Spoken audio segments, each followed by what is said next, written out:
만물의 창조주가 되시며 우리를 지으신 사랑하는 아버지가 되시는 하나님, 오늘도 우리는 하나님께서 이 우주 만물을 섭리하심과 같이 우리의 삶도 주의 선하심과 성실하심으로 지켜주시는 줄 믿고 감사를 드립니다. 그런 믿음을 가지고 이 시간에도 겸손한 마음으로 주님의 전에 나와서 주님을 예배하고 찬양하는 우리의 이 예배를 주님께서 기쁘게 받아 주시옵소서. 그리고 주님을 예배하는 모든 심령마다 이 시간도 하늘로부터 내리는 하나님의 충만한 은총을 누리게 하시고, 이 땅에 살고 있지만은 하늘나라의 시민권을 가진 사람들답게 언제나 주님이 주시는 평화로운 마음을 가지고, 주님이 주시는 기쁜 마음을 가지고 하나님께 감사하며 이 세상을 살아갈 수 있게 축복해 주시옵소서. 자비하신 주님, 오늘도 우리가 있음은 주님의 은혜인 줄 믿고 감사를 드립니다. 그러므로 우리 모두는 하나님 앞과 사람들 앞에서 자기 자신의 높음을 자랑하지 아니하게 하시고, 자기 자신의 강함을 내세우지 않게 하시고, 항상 하나님 앞에, 사람 앞에 겸손한 모습을 가지고 살아가는 주님의 아들과 딸들이 되게 해 주시옵소서. 자비하신 주님, 주님을 경외하는 사람들마다 그 가정이 평화로워지고 그 손으로 수고한 열매를 먹고 그 자손들이 길이 복을 누린다 약속하셨은즉 우리는 언제나 하나님의 말씀을 잘 들으며 하나님을 경외하는 그 일에 조금도 소홀히 하지 아니하고 게을르지 아니하고 언제나 주님을 경외하는 것을 우리 삶의 표대로, 우리 삶의 지혜로 여기며 살아가게 해 주시옵소서. 그러므로 우리 가운데 아무도 이 세상에서 낙오가 되는 사람 없게 도와주시고, 언제나 하나님의 붙들어 주시는 손길 아래에서 우리의 인생이 나날이 하나님의 은총이 더해지는, 하나님의 생명이 더해지는 풍성한 삶을 살아갈 수 있게 해 주시옵소서. 우리 중에 오늘도 그 몸이 몹시 연약해서 하나님의 도우심을 간구하는 형제가 있음을 주께서 기억해 주옵소서. 죽은 사람도 살리시는 하나님의 사랑의 역사가 그 형제 위에 함께 해 주심으로 아버지, 그가 새 힘을 얻을 수 있게 하시고 그가 새 생명을 하나님께로부터 받아서 그 남은 인생이 하나님께 영광을 돌리며 하나님께 헌신하는 삶이 되게 축복해 주시옵소서. 자비하신 주님, 우리를 주님께서 민족을 구원하는 터전으로 이 교회에 세우시고 이 교회를 섬기는 일꾼으로 불러주셨음을 감사를 드립니다. 이 일이 주님께서 우리에게 맡겨주신 숭고하고 아름다운 일인 것을 믿으면서 우리는 그 일에 합당하게 날마다 자기 자신을 가꾸어 가고 날마다 자기 자신을 순종시키고 복종시키는 주의 아들과 딸들이 되게 해 주시옵소서. 오늘도 우리가 살아가고 있는 이 나라는 여러 가지 상식에 맞지 않고 불의한 일들이 높고 낮은 데 가릴 데 없이 너무나 많이 횡행하는 것을 보고 우리의 마음이 아픕니다. 주님, 우리는 지극히 연약하지만은 그러나 하나님께서 항상 우리와 함께 계심을 믿으며 우리는 하나님의 나라와 그 일을 구하면서 살아가는 사람이 되므로 주님의 뜻이 이 땅에 이루어지는 그 역사에 동참할 수 있게 해 주시옵소서.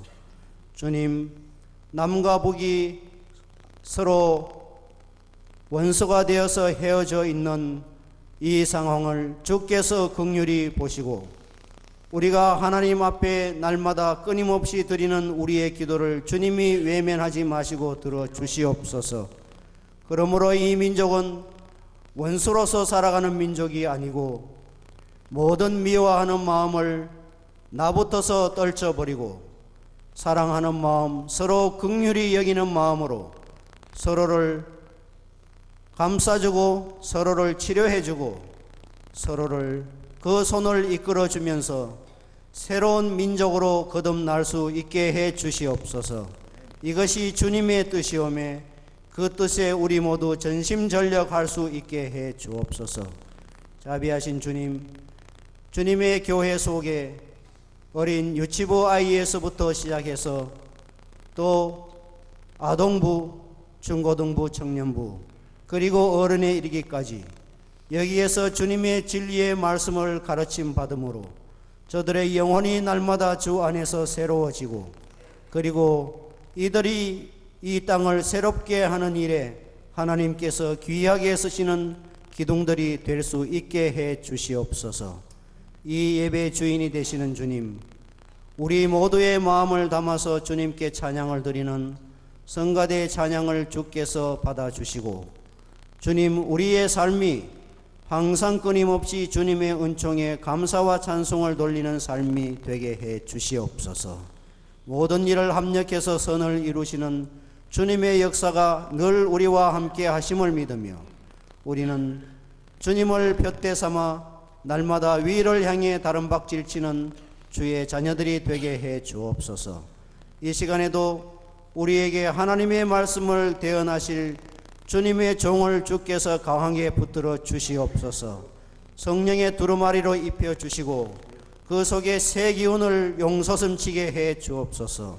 우리는 이 말씀을 하나님께서 우리에게 주시는 말씀으로 믿으며 그 말씀에 아멘으로 화답하고 그리고 우리의 삶이 그 말씀처럼 살아서 주님의 영광을 이 땅에 충만케 하도록 주여 우리 모두에게 성령의 감동하심이 이 시간에도 함께해 주시옵소서. 주님이 우리의 기도를 들으시고 응답해 주실 줄 믿으며 예수 그리스도 이름으로 기도드립니다. 아멘.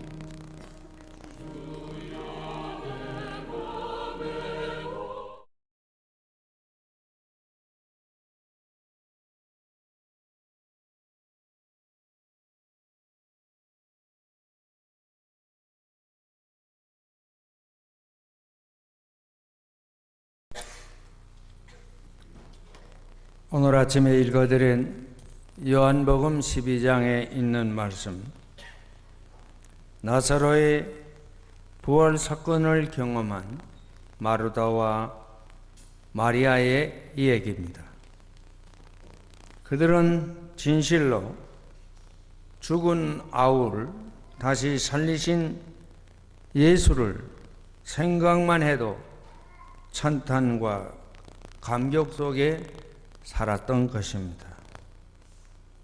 그 일을 기념해서 예수를 모시고 그들은 큰 축제를 벌였습니다. 그때 마리아라 하는 이 여인, 그 여인이 한 일, 그것이 무엇인가? 그것을 우리가 생각하는 것이 오늘 설교의 주제입니다. 첫 번째는 요한복음 12장 3절에 있는 말씀.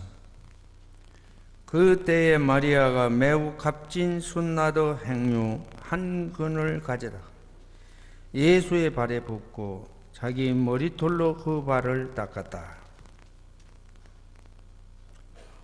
큰 축제가 벌어져서 음식을 나눌 때였습니다. 느닷없이 그 사이에 깨어있던 마리아, 엄청난 값에 해당하는 행류를 들고 와서 그 옥합을 깨뜨리고 그리고 예수의 발에 붓고 그것도 모자라서 자기 머리털로 기름을 부어놓은 예수의 발을 닦았다 하는 것입니다. 마리아로서는 사랑하던 아우를 잃어버렸는데 그 아우를 다시 찾았으니 그 예수의 은혜가 얼마나 컸겠습니까? 마리아의 마음은 예수님만 생각하면 그 은덕을 거기에 대해서 억제할 수 없는 감사의 정념을 지녔던 것입니다. 그야말로 강물처럼 솟아나는 감사하는 마음이었습니다. 그래서 그는 그 감사의 표시로 아낌없이 자기가 지니고 있던 옥합을 깨뜨려서 쏟아 부은 것입니다. 우리 모든 사람들이 감사의 표시를 할 때 가장 효과적이고 가장 구체적인 방법이 무엇일까? 자신이 가지고 있는 소유인 것입니다. 그 이상의 것으로 감사의 표시를 다할 수가 없는 것입니다. 그래서 마리아는 그렇게 한 것입니다. 300데나리온이라 제가 늘 얘기하지만 지금이나 그때나 7,500명가량의 그런 정신 끼니를 이어주는 그런 엄청난 분량의 가치였습니다.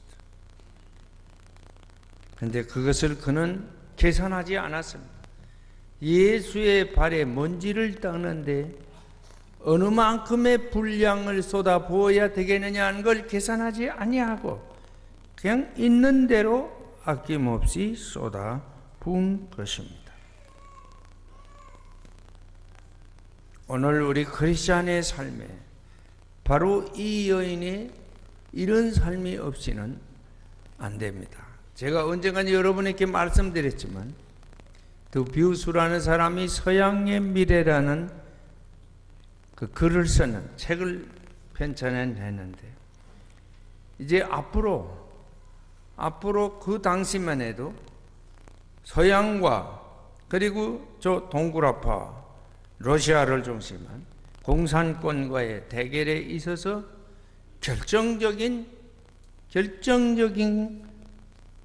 승패는 어디에서 좌우되느냐?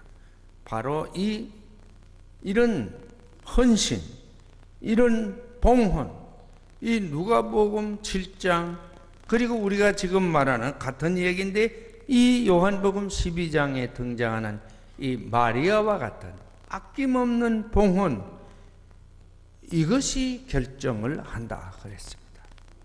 사실 우리가 이 공산권이 개방이 된 뒤에 이 공산 통치 아래에 있던 세계를 가보면 그들은 남에게 줄 줄을 모르는 사람들이에요. 나누는 것을 외치면서도 나눠줄 줄을 모르는 사람들이었음을 우리는 지금 눈으로 보고 귀로 듣고 있는 것입니다. 지금은 가을철입니다. 모두가 추수를 거의 마쳐가고 있습니다. 이 가을이 되면 추수를 한다 하는데 추수할 때 대부분의 사람들, 농사 짓거나 안 짓거나 하는 사람들이 거의 공통적으로 생각하는 것은 쌀을 생각합니다. 추수하면 쌀을 연상하는 것입니다. 쌀 하면 저희들이 어릴 때는 경기도 이천쌀, 그래서 일본 놈들이 한국을 통치할 때도 저 궁성에 보내는 쌀은 경기도 이천쌀이었다, 그렇게 하며 저희들을 배우고 자랐습니다.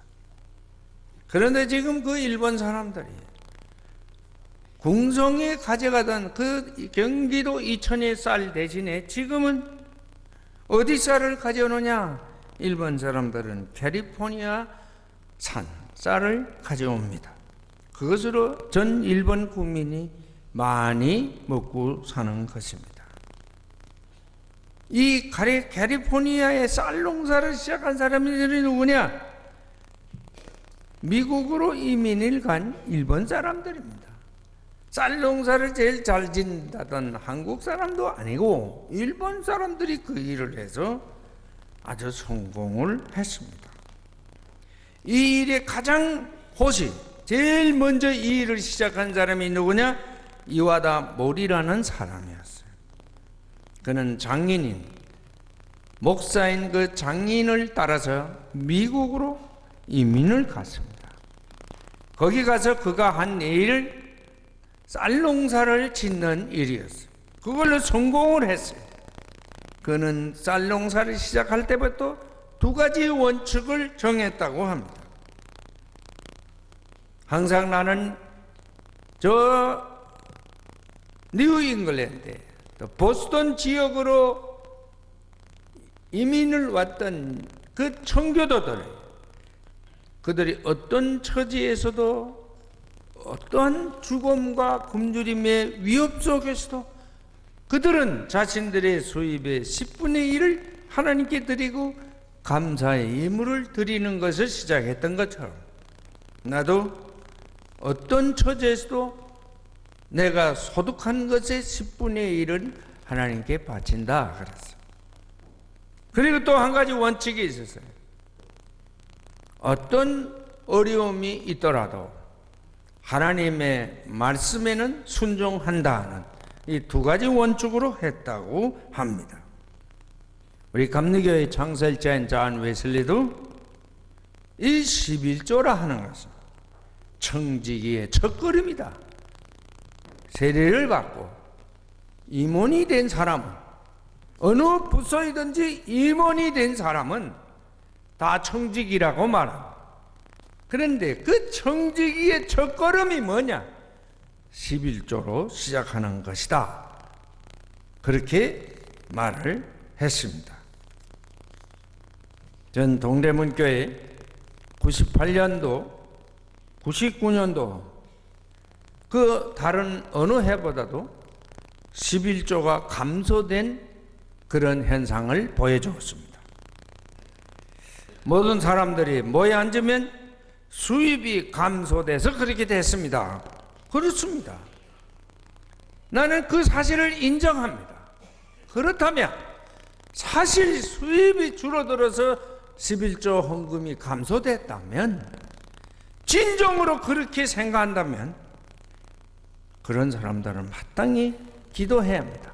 협잡을 하고 도둑질을 하기 전에는 기독교인이 똑같은 상황에서 사람들 가운데서 그 위기를 극복할 수 있는 길은, 그 플러스 알파는 기도하는 길밖에 없습니다. 그런데 우리 동대문 교회 성도들은 그 기도를 하는 사람 별로 금요 기도에 나오는 40-50명 이외에는 없는 것 같아. 나오는 사람만 나온다 이 말이야. 잘난 사람도 안 나오고 빌빌거리는 사람도 안 나오고 다 똑같다고 다 안 나와. 나오는 사람만 나온다 이 말이야. 왜 그럴까? 믿음이 모자라져서 그런가? 믿음이 좀 자꾸 이렇게 퇴보하는 거 아닌가? 그런 생각을 합니다. 그렇다면 그동안에 여러 가지 모양의 신앙훈련의 프로그램을 만들어서 시행했는데 역시 참여하는 사람은 그대로 그 사람들만 참여하지 새로운 사람은 별로 참여하지 않는 것을 보았습니다. 동대문교회 성도 여러분, 우리는 이 성서에 있는 이 얘기를 우리 신앙과 생활의 표준으로 우리는 믿는 사람들이요. 그렇게 믿습니까?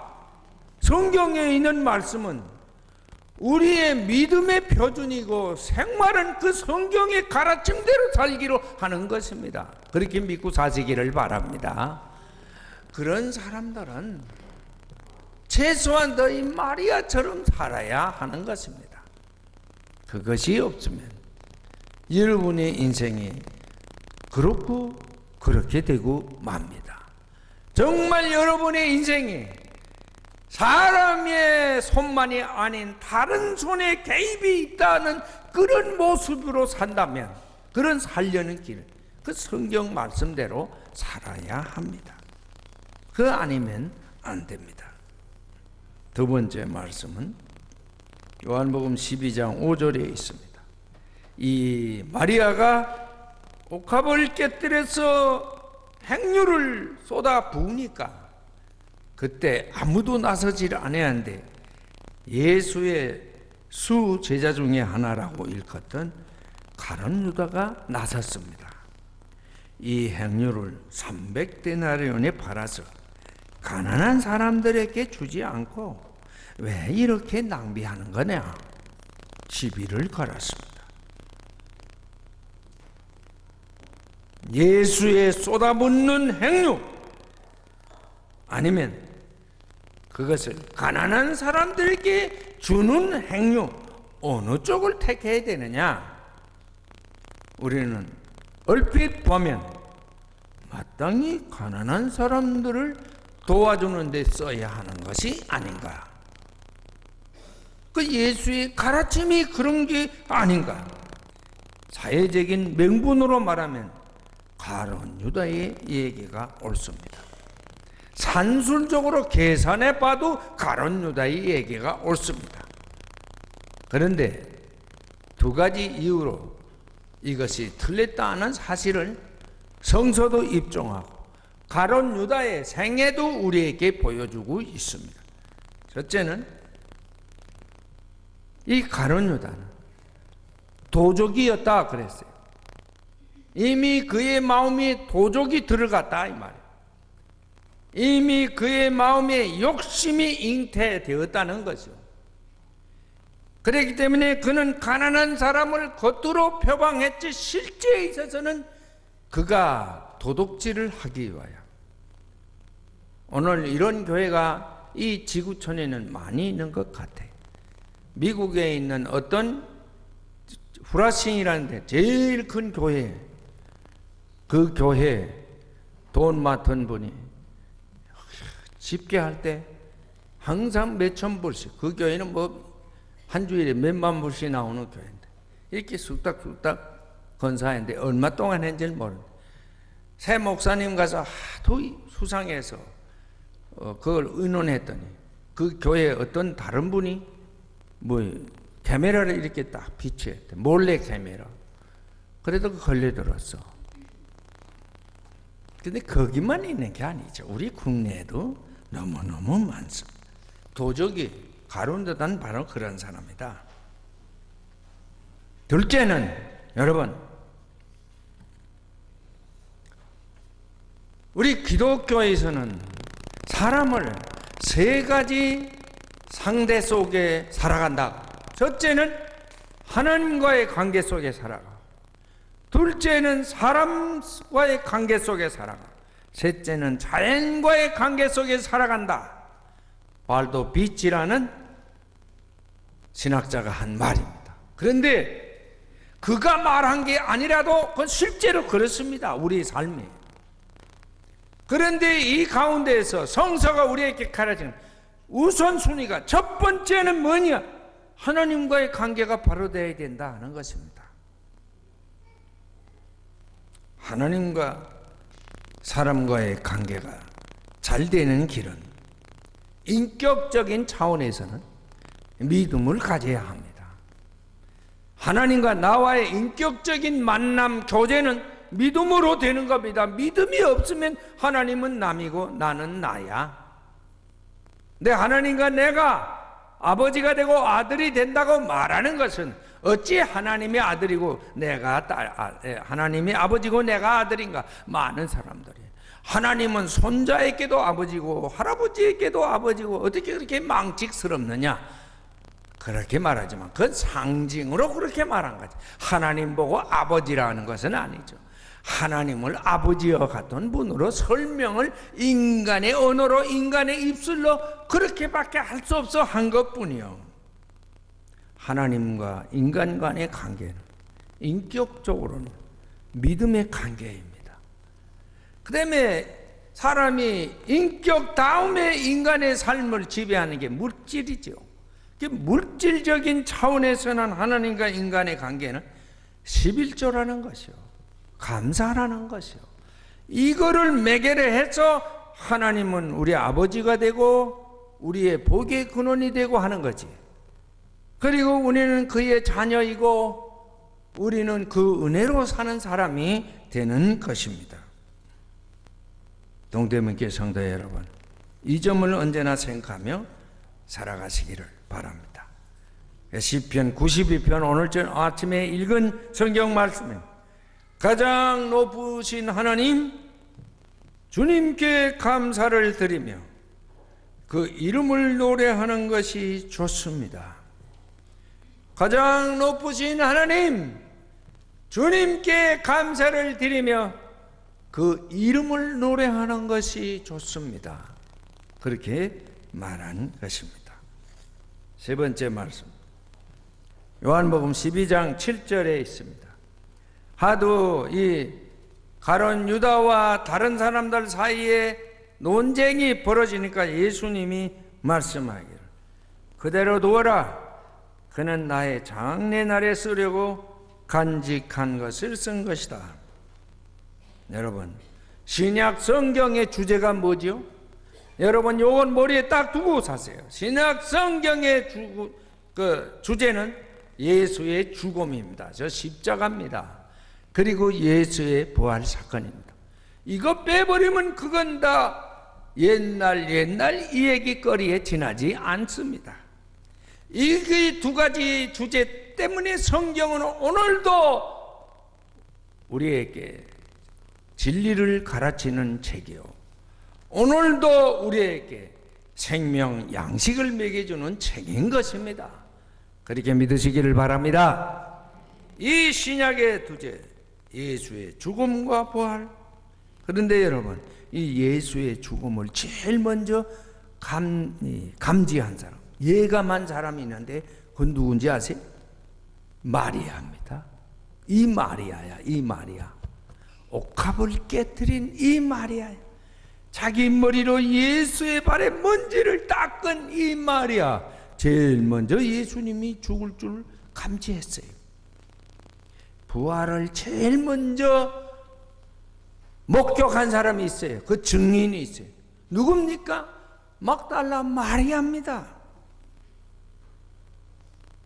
하나님만이 알고 있는 비밀이었는데 마리아는 그걸 감지했어요. 하나님의 영감을 받은 사람이기 때문에 하나님의 계시를 미리 통찰할 수 있는 지각을 가졌기 때문에 그 일을 한 것입니다. 그래서 그는 이 여인이 옥합을 깨뜨리고 가난한 사람에게 구제해야 될 그 막중한 기름을 내 발에 부은 것은 내 장례를 치르기 위하여 미리 한 일이다. 앞으로 십자가에서 죽을 그분은 장례를 치를 수 없으리라는 예상 속에 지금 살아있을 때에 그분에게 이 값비싼 행유를 발라서 도유식을 마치겠다는 뜻이라. 참 그리스도는 어떤 사람? 나는 다른 사람 뭐야 피 흘릴 수는 없지만은 우리를 위하여 다른 사람 뭐야 피 흘려 죽으신 예수의 고난에 동참하는 사람은 돼야 된다. 여러분, 이 옥합을 깨뜨린 이 사건은 그 예수의 고난에 동참하는 일입니다. 동대문교회 성도 여러분, 여러분이 하나님께 바치는 그 헌금 하나하나가 이 마리아가 주님께 옥합을 깨뜨린 그런 정신에서, 그런 정신을 담아서, 그런 정성을 담아서 하나님께 바쳐진다면 그 일이야말로 복음적인 사건이고 성서가 길이 담아둘 사건이라고 믿습니다. 이런 은총이 여러분에게 가득하기 주님의 이름으로 축원합니다.